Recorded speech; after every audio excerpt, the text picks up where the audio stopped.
Good afternoon, I am the Loyal Hufflepuff, and welcome to my channel. Today, we will continue our reading in Shadow and Bone. Shadow and Bone is the first book in the trilogy, also titled Shadow and Bone.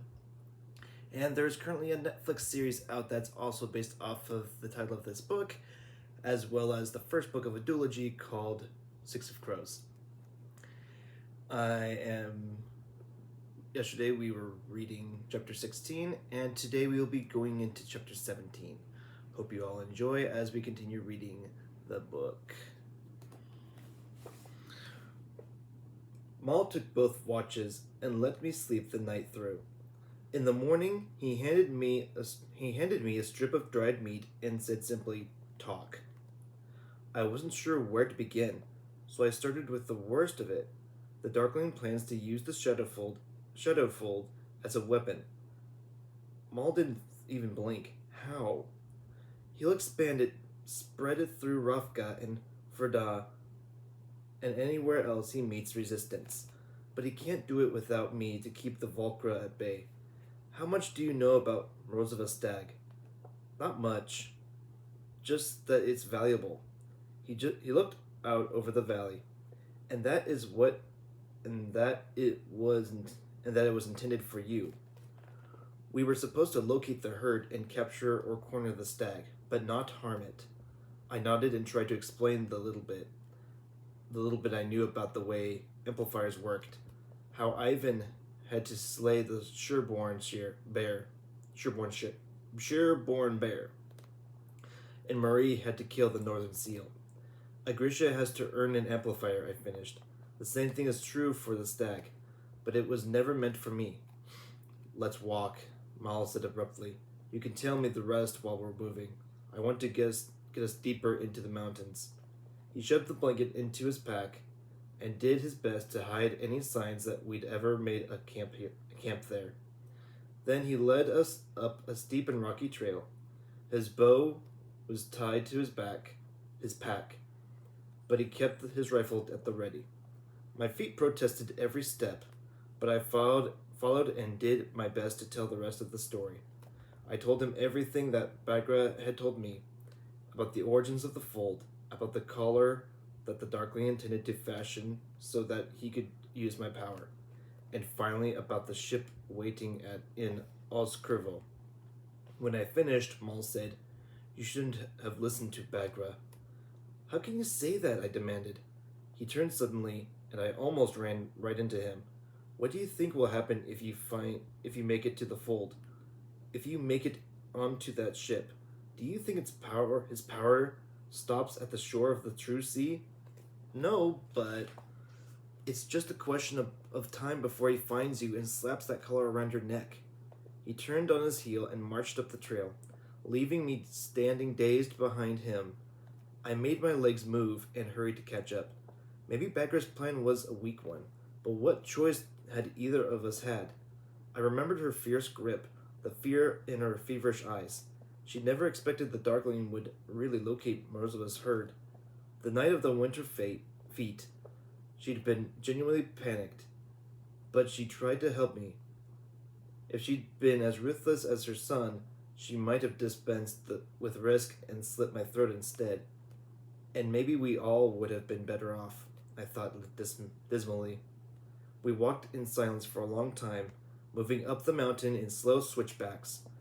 In some spots, the trail was so narrow that I could do little more than cling to the mountainside, take tiny, shuffling steps, and hope the saints were kind. Around noon, we descended the first slope and started up the second, which was, to my misery, even steeper and taller than the first. I stared at the trail in front of me, putting one foot in front of the other, trying to shake my sense of hopelessness. The more I thought about it, the more I worried that Maul might be right. I couldn't lose the feeling that I'd doomed both of us. The Darkling needed me alive. But what might he do to Maul? I'd been so focused on my own fear and my own future that I hadn't given much thought to what Maul had done or what he'd chosen to give up. He could never go back to the army, to his friends, to being a decorated tracker. Worse, he was guilty of desertion, maybe of treason. and the penalty of that was death. By dusk, we'd climbed high enough that the few scraggling trees had all but disappeared, and winter will frost still lay on the ground in places. We ate a meager dinner of hard cheese and stringy dried beef. Malls still didn't think it was safe to build a fire, so we huddled beneath the blanket in silence, shivering against the howling wind, our shoulders barely touching. I had almost dozed off when Mal suddenly said, "I'm taking us north tomorrow." My eyes flew open. North? To Siberia. You want to go after the stag? I said in disbelief. I know I can find it. If the Darkling hasn't found it already. No, he said, and I felt him shake his head.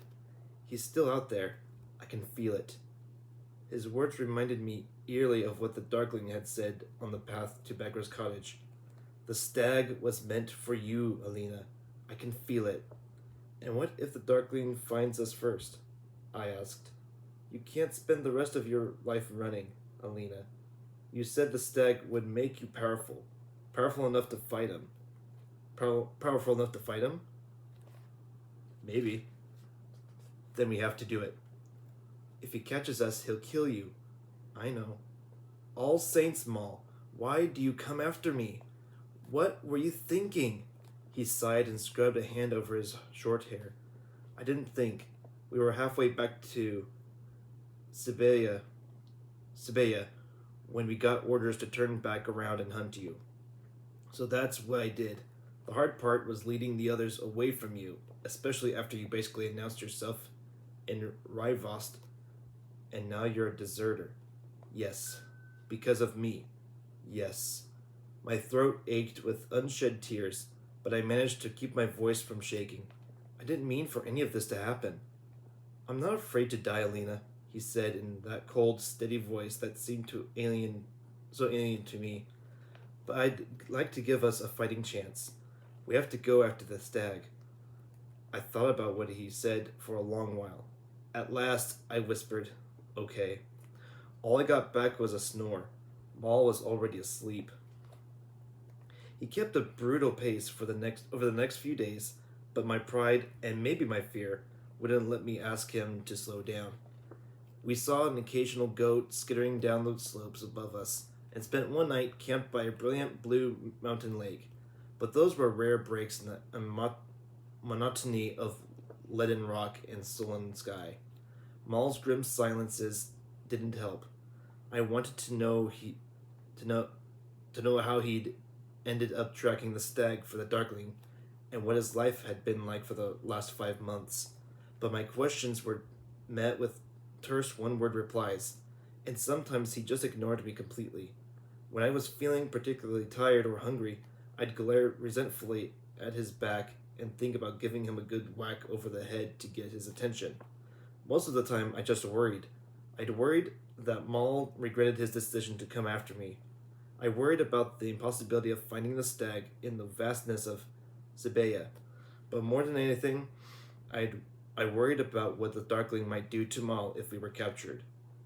When we finally began the northwest descent out of the Petrozoi, I was thrilled to leave the barren mountains and their cold winds behind. My heart lifted as we descended below the tree line and into a welcoming wood. After days of scrabbling over hard ground, it was a pleasure to walk on soft beds of pine needles, to hear the rustle of animals in the underbrush, and breathe air dense with the smell of sap.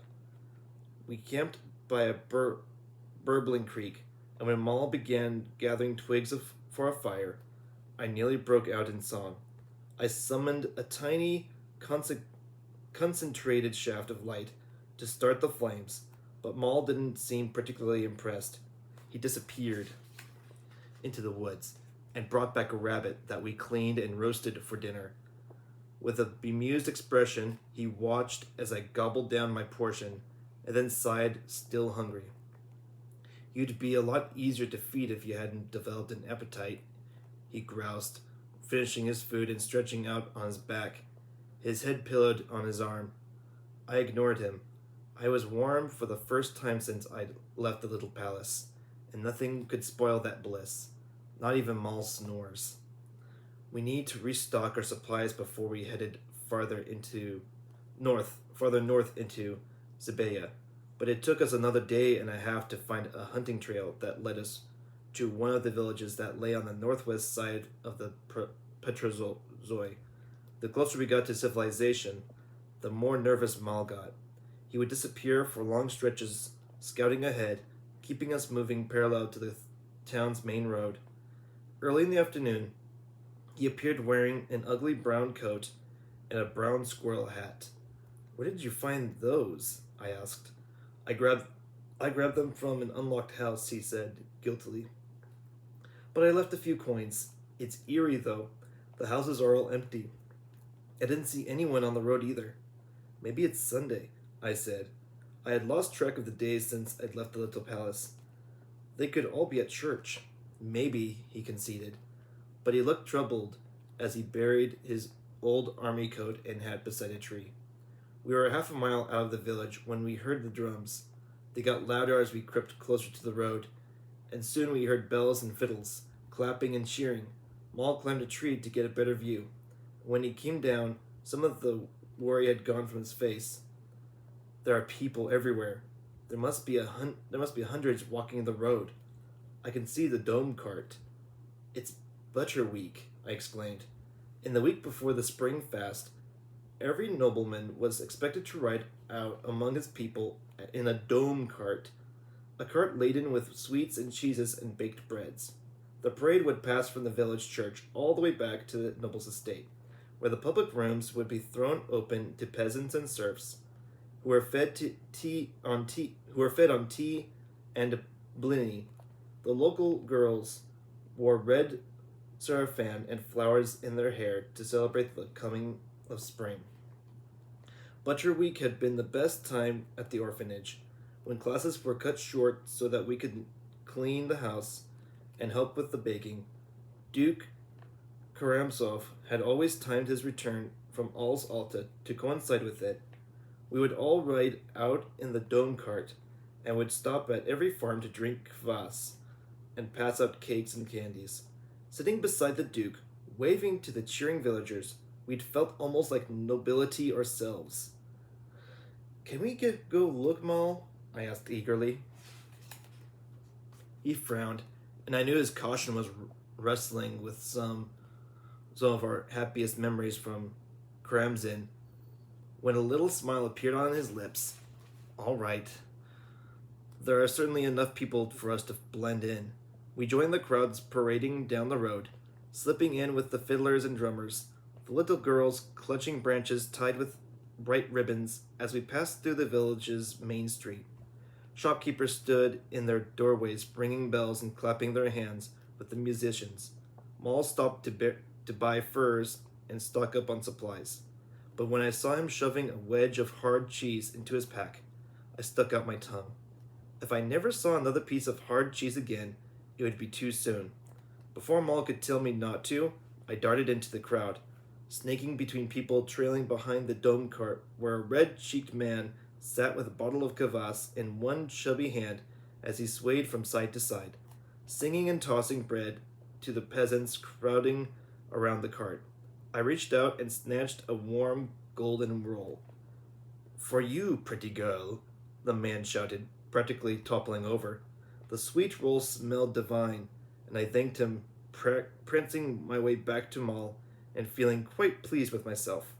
He grabbed my arm and pulled me down a muddy walkway between two houses. "What do you think you're doing?" "Nobody saw me. He just thought I was another peasant girl." "We can't take risks like that." "So you don't want a bite?" He hesitated. "I didn't say that. I was going to give you a bite, but since you don't want one, I'll just have to eat the whole thing myself." Maul grabbed for the roll, but I danced out of reach, dodging left and right, away from his hands.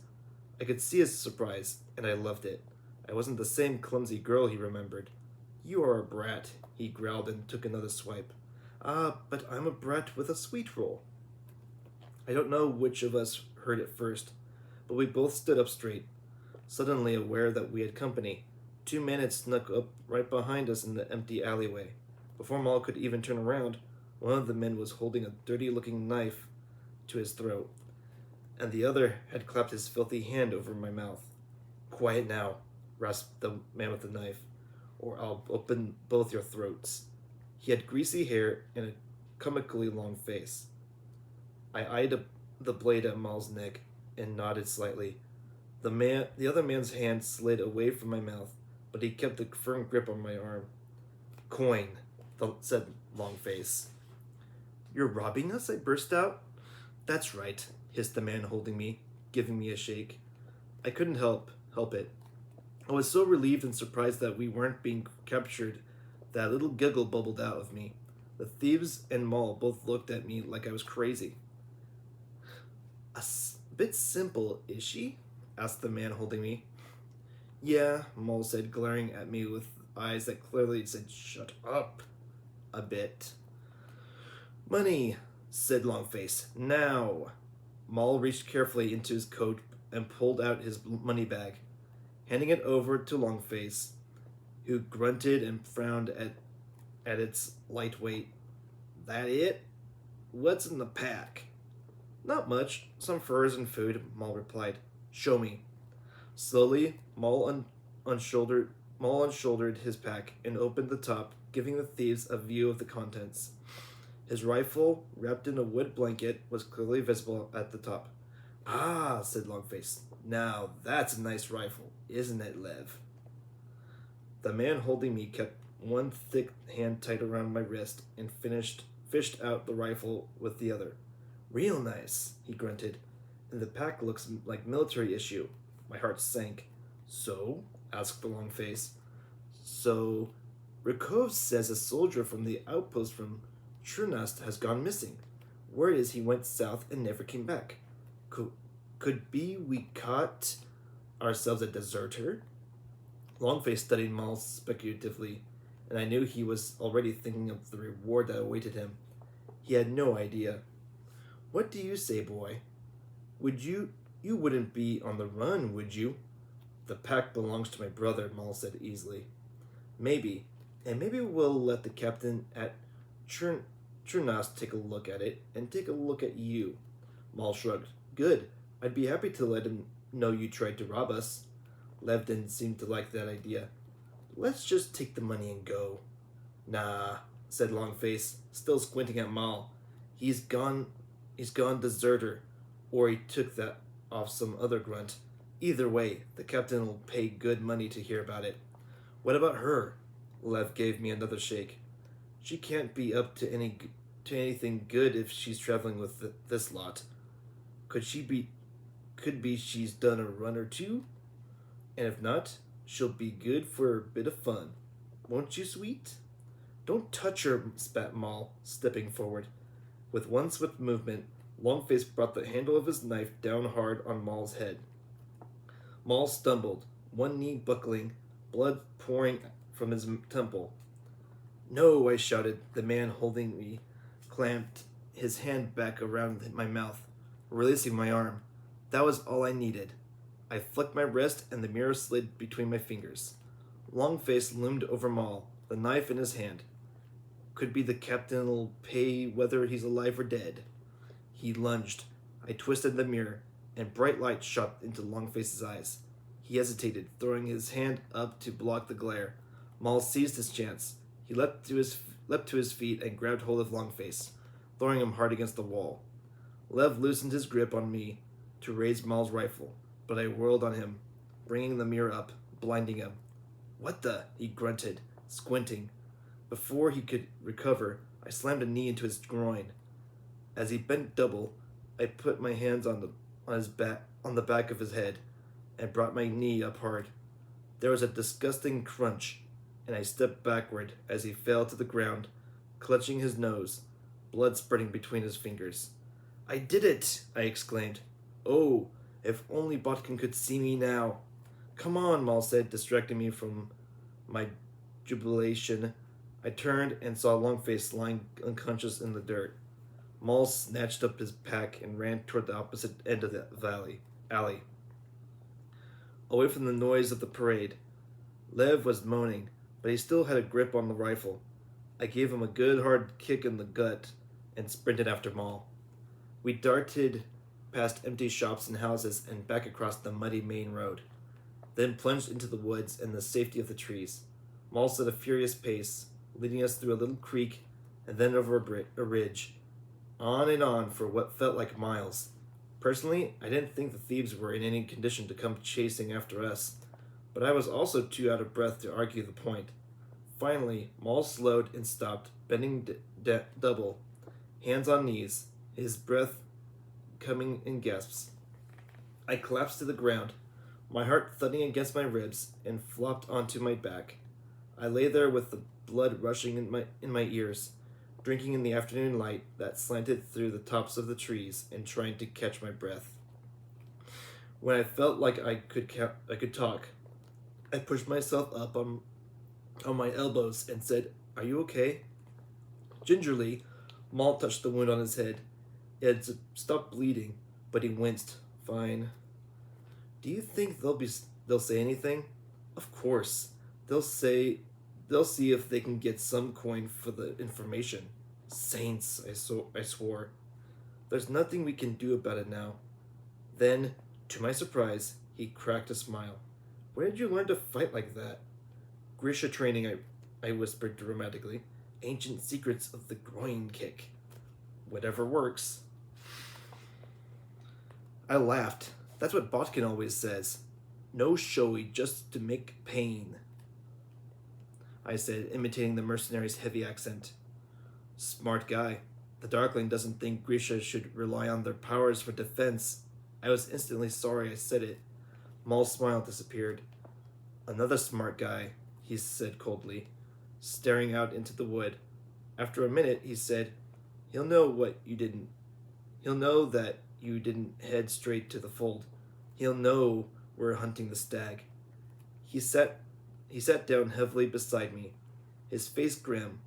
We'd had very few advantages in this fight, and now we'd lost one of them. "I shouldn't have taken us into town," he said bleakly. I gave him a light punch on the arm. "We couldn't know someone was going to try to rob us. I mean, whose luck is actually that bad?" "It was a stupid risk. I should know better." He picked up a twig from the forest floor and threw it away angrily.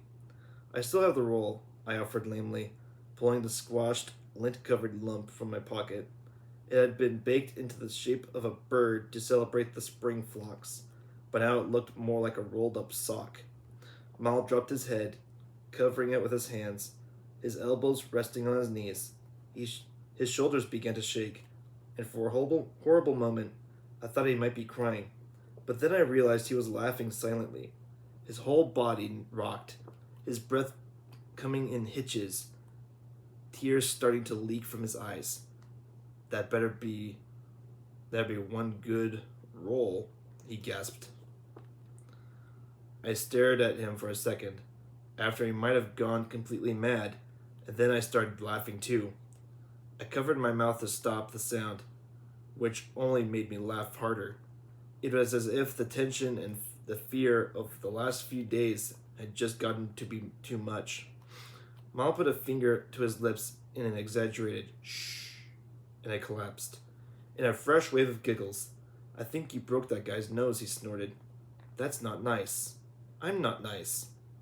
"No, you're not," he agreed, and then we were laughing again. "Do you remember when that farmer's son broke your nose at Karamzin?" I gasped between fits. "And you didn't tell anyone, and you bled all over Anakua's favorite tablecloth." "Are you making that up?" "I'm not." "Yes, you are. You broke noses and you lie." We laughed until we couldn't breathe, until our sides ached, and our heads spun with it. I couldn't remember the last time I had laughed like that. We did actually eat the roll. It was dusted with sugar and tasted just like the sweet rolls we'd eaten as children. Then we finished. Maul said, "That was a really good roll," and we burst into another fit of laughter.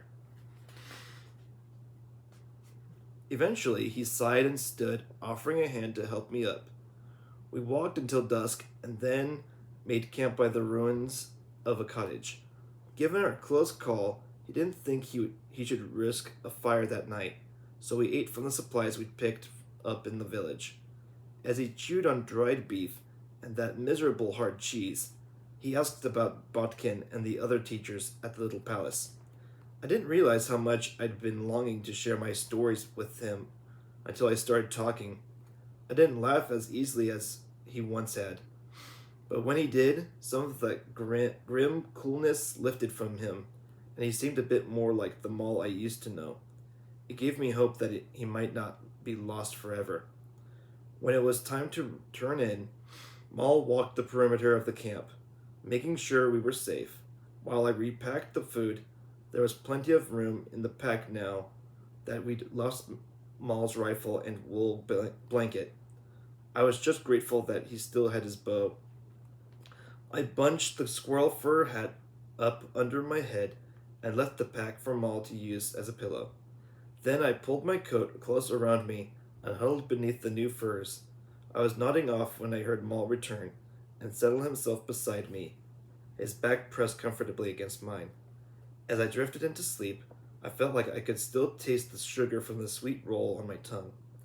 Feel the pleasure of laughter gusting through me. We'd been robbed.